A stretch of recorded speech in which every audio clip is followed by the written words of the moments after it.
आज सुप्रभातम 5 मई 2024 रविवार। आज प्रातः के प्रवचन में हम लोग श्रवण करेंगे कलयुग में कौन सा ऐसा उपाय है कि हमें सहज भगवत अनुभूति हो जाए। सहजता से हम सुनते हैं कि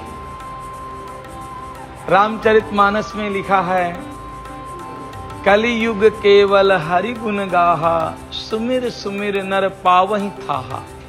केवल शब्द दिया गया है। कलियुग में मात्र भगवान नाम ही श्रेष्ठ है। वेदों के जो अंतिम चरण को हम वेदांत कहते हैं, और वेदांत में कलिसंतरणोपनिषद है। नारद जी भ्रमण करने के लिए धरती में आए, और जैसे कलयुग में उन्होंने पैर रखा तो उनका शरीर कलुषित होने लगा, जलने लगा कलयुग के प्रभाव से। जो पुण्यात्मा होते हैं, जहां पर पाप देखेंगे तो उनको दुख हो जाता है, और अनन्य दुख के साथ में ब्रह्मलोक पहुंचे। पिताजी को प्रणाम किया। पिताजी मैं धरती में भ्रमण करने के लिए गया था, परंतु कलयुग का प्रकोप इतना तेज है कि जैसे मैं पैर रखा तो मेरा शरीर ही जलने लगा। मेरा श्याम वर्ण होने लगा, गौर वर्ण मेरा शरीर श्याम वर्ण होने लगा। मैं क्या करूं? तो ब्रह्मा जी ने बहुत शोध किया, वेदों का, उपनिषदों का, वेदांतों का, परंतु ब्रह्मा जी ने लास्ट में बोला, कलिसंतरणोपनिषद में सप्रवाह ब्रह्मवाचा। ब्रह्मा जी ने अपने पुत्र नारद से कहा, हरे रामा रामा रामा हरे हरे, हरे कृष्णा कृष्णा कृष्णा हरे हरे। ये जो 16 अक्षर का मंत्र है, जो नित्य निरंतर इसका जप करता रहेगा, इस कलयुग से वो पार हो सकता है। कलयुग में उसको दुख नहीं व्याप्त हो। बात आती है, सब लोग कहते हैं कि हम जप करते हैं, इतना हम जप करते हैं भगवान का, हमें तो कोई लाभ नहीं होता है। नाम लेने के बाद हमें लाभ क्यों नहीं होता है? तो एक छोटी सी कथा कहूंगा मैं, समझना बहुत ध्यान से आप। इस कथा में श्रद्धा के ऊपर मंथन किया गया है कि श्रद्धा क्या है।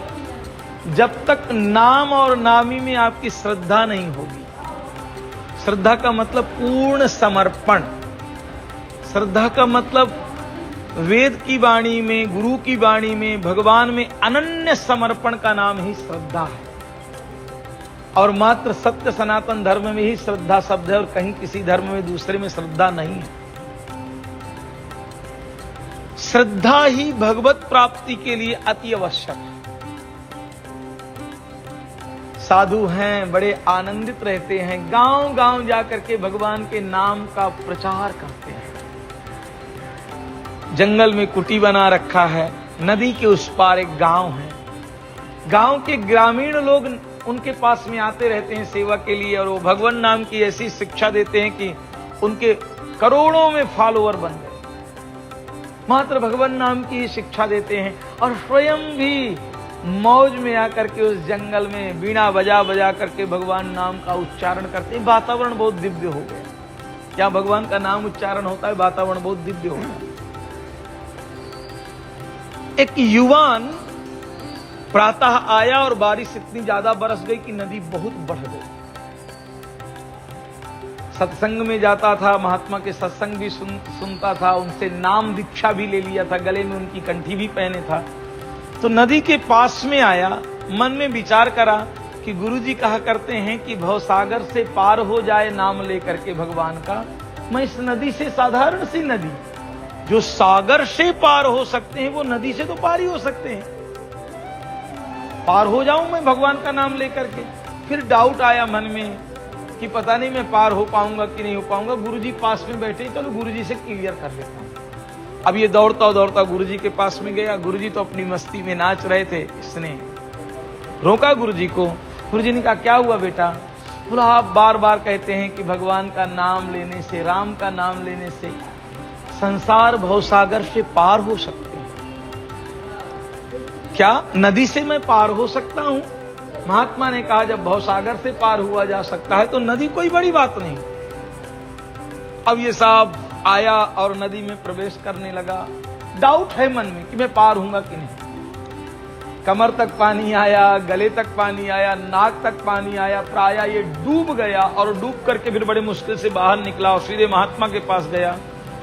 इसके स्टोर में जितनी भी गालियां थी सब महात्मा को दे दिया इसने और कंठी तोड़ करके महात्मा के ऊपर फेंक करके बोला तो पक्का ढोंगी है, महान ढोंगी है, सबको बरगलाता है तो वो ये सब झूठ है, ये कुछ होता ही नहीं है ऐसा, ये तू नाम का ये सब प्रचार करके अपना स्वयं कमाई कर रहा है। जितनी गालियां थी, जो बातें थी उसके पास में महात्मा को सब दे दिया। महात्मा उसी मस्ती में नाच रहे हैं और महात्मा कुछ नहीं बोल रहे हैं। जब महात्मा कुछ नहीं बोले तो और ये आग बबूला हुआ। होता है ना, हम लोग आपस में झगड़ा करते हैं तो सामने वाला कुछ ना बोले तो और आग बबूला हो जाती।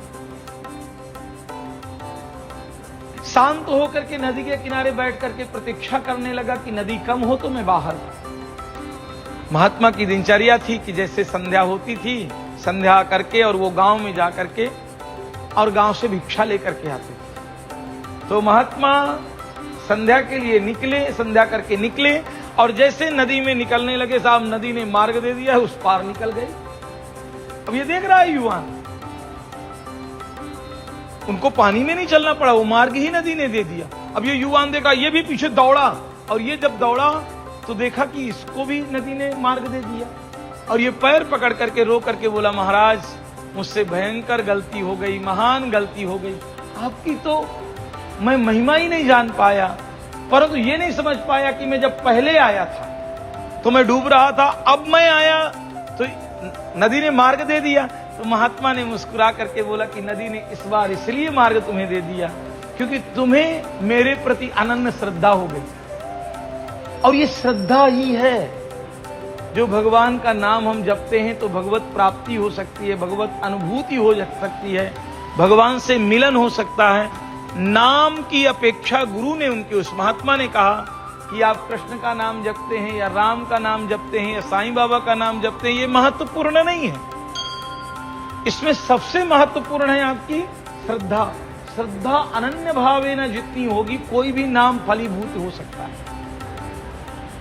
आज के प्रवचन में हम ये सूत्र लेके अपने साथ जाएंगे कि जो भी हम कार्य कर रहे हैं, भगवान का नाम जिनका भी नाम लेते हैं उनके प्रति पहले अनन्य श्रद्धा हो आपकी। जब तक श्रद्धा नहीं होगी तो नाम कोरी बकवास है, वो एक दिखावा है।